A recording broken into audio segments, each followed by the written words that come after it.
Hi, my name is Ian, and this is Nilon Reality. Every time I speak in front of the camera, I have this voice inside my head na laging sinasabing, ay mali ang sasabihin mo, baka mali yung grammar, ay baka merong pumuna sa'yo, lagi may ganon. Tapos, dahil dun, parang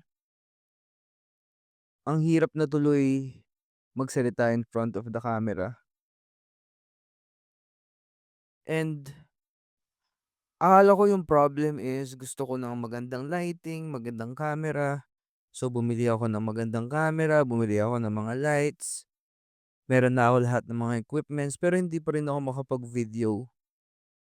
And it turns out wala sa external world yung kailangan ko. Nasa internal world.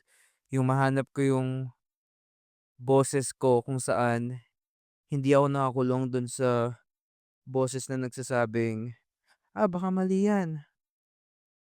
So, itong video na 'to, ano lang, trying to be comfortable lang sa camera. Trying to like, alam mo yun, yung stream of consciousness pa.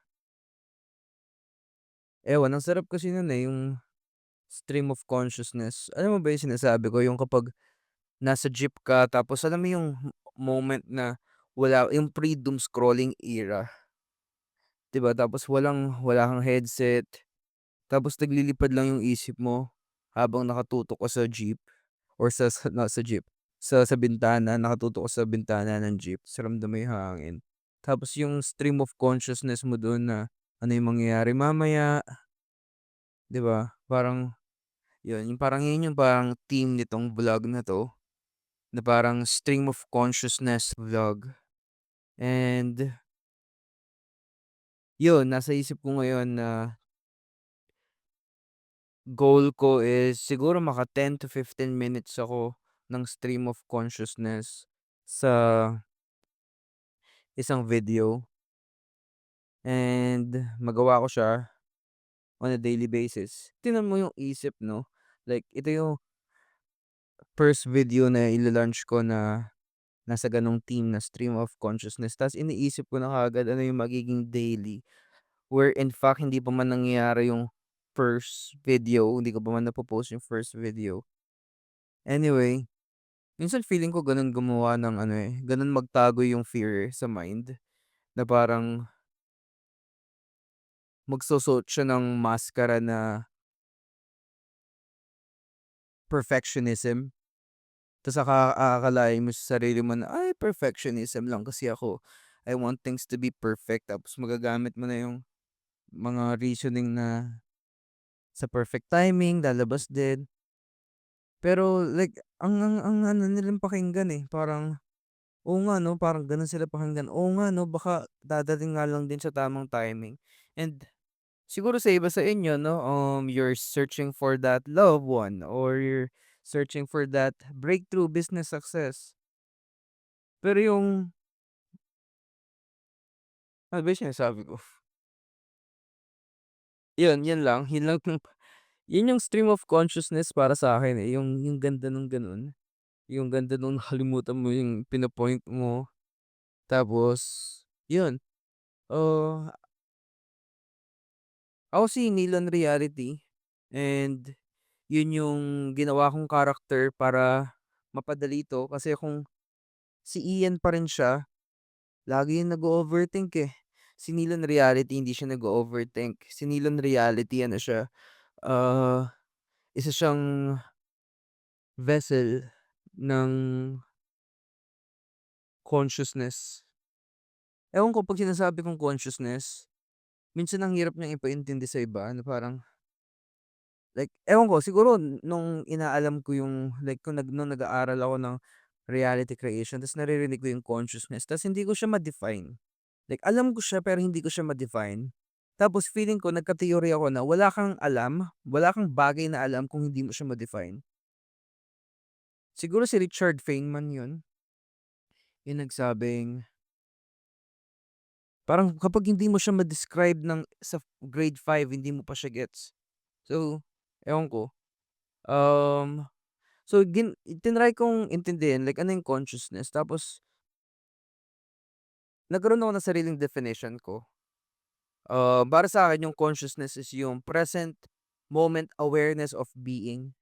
Yung ano yung nararamdaman mo ngayon, like at this moment, habang pinapanood mo 'to, ano yung nafe-feel mo, like gets mo ba? Parang ano yung nafe-feel mo ngayon? Yun yung consciousness para sa'kin, eh. Yung kapag sinabi mong hindi ikaw yung body, ito, hindi ikaw yung mind, yung thoughts, yung kapag nakita mong separate ka from the thoughts and from the body, yun yung ano, eh, yun yung consciousness, eh, yung awareness lang. Tas hindi mo man matatakasan yung consciousness. Even if you're dreaming, nandun pa rin siya, eh, nandun pa rin yung consciousness, eh. Sometimes when you wake up lang nakakalimutan mo kung ano nangyari sa panaginip mo. Pero even when you sleep, that's the reason why you're dreaming, eh, 'di ba? Anyway, if you notice yung sleep natin, parang ano lang siya, para siyang skip button ng life, 'no? Pero kung tutuusin mo, kino-compose niya yung 8 hours ng 24 hours mo. Tas kung tignan lang natin siya para siyang ini-skip. Or maybe for some tinitignan nila na may health benefits yung better sleep. Pero ano ba yung like bakit ba tayo nag-sleep? I mean, while we are in a state of sleep, where are we? Whenever we sleep, nasan tayo? Diba it's a completely different world. If your mind is conscious, you will see the dream. And in the dream, it's not happening here. It's not happening in the 3D reality, pero it feels like it's happening in the 3D reality at yung mga moment na, alam mo yun, yung sobrang totoo ng panaginip tapos nagising ka, tapos bigla kang napasabi na, "Shit, panaginip lang pala yun?" Like, have you ever thought of that na maybe one day we just wake up here in this reality and masabi natin, "Hala, that was just all a dream? No, it was just all an illusion?" And if you watch, the Netflix documentary na naka-experience sila ng mga near-death experiences, makikita mo meron silang similarities, eh, meron silang mga stories na similar to each other. Yun yung nakita nila na role play lang itong buhay, parang gano'n. Parang nakita nila na, hala bakit alam mo yun parang, first time ma-detach sa ego, ma-detach siya hindi hindi sila yung alam mo yun? Anyway, yung happiness na hinahanap natin, lagi siyang nasa future 'no? Lagi siyang sino gusto mo maging, 'no? Tapos parang dahil lagi siyang nasa future, parang hindi siya maging nandito.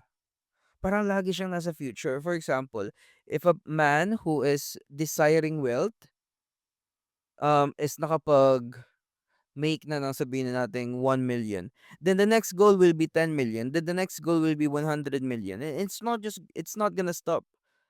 Uh, and that's why happiness is slippery, eh, because we think that happiness is found in the future, but it's actually found in the state of consciousness, yung ngayon, yung nangyayari ngayon. Sabi nga, kung ano yung mangyayari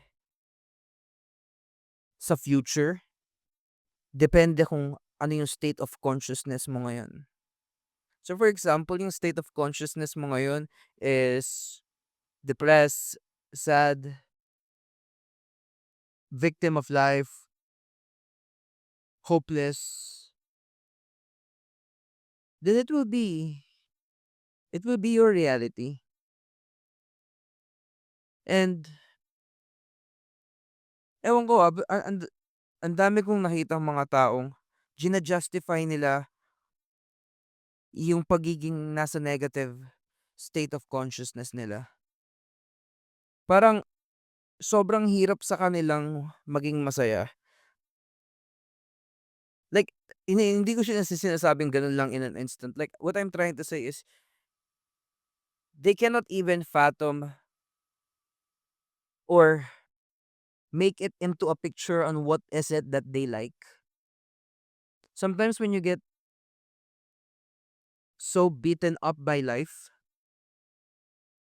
ang unang kailangan mangyari is mahanap mo muna yung hope na merong future na mas maganda kaysa sa inaakala mo ngayon. Kasi the reason why people are feeling hopeless is because they're assuming that the future is hopeless.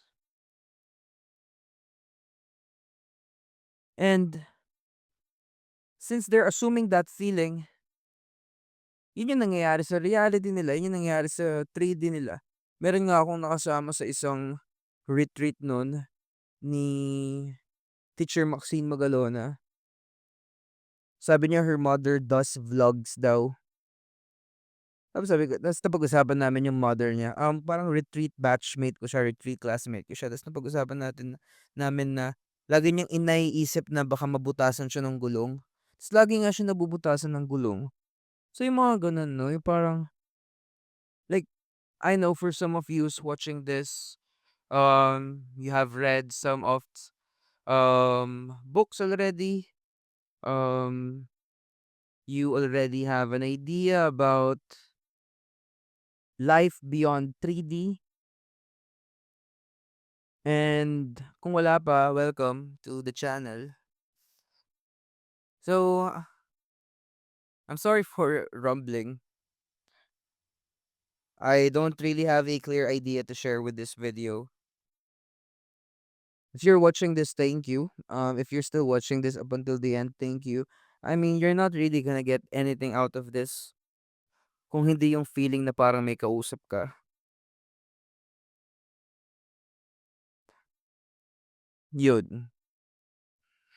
I think kasi ngayon, no, parang all videos, all podcasts are produced by AI, and may value na yung ano, yung ganito, yung stream of consciousness type of vlog. So yeah, that's the first video, and may you find the peace, love, and well that you're looking for inside you. Bye.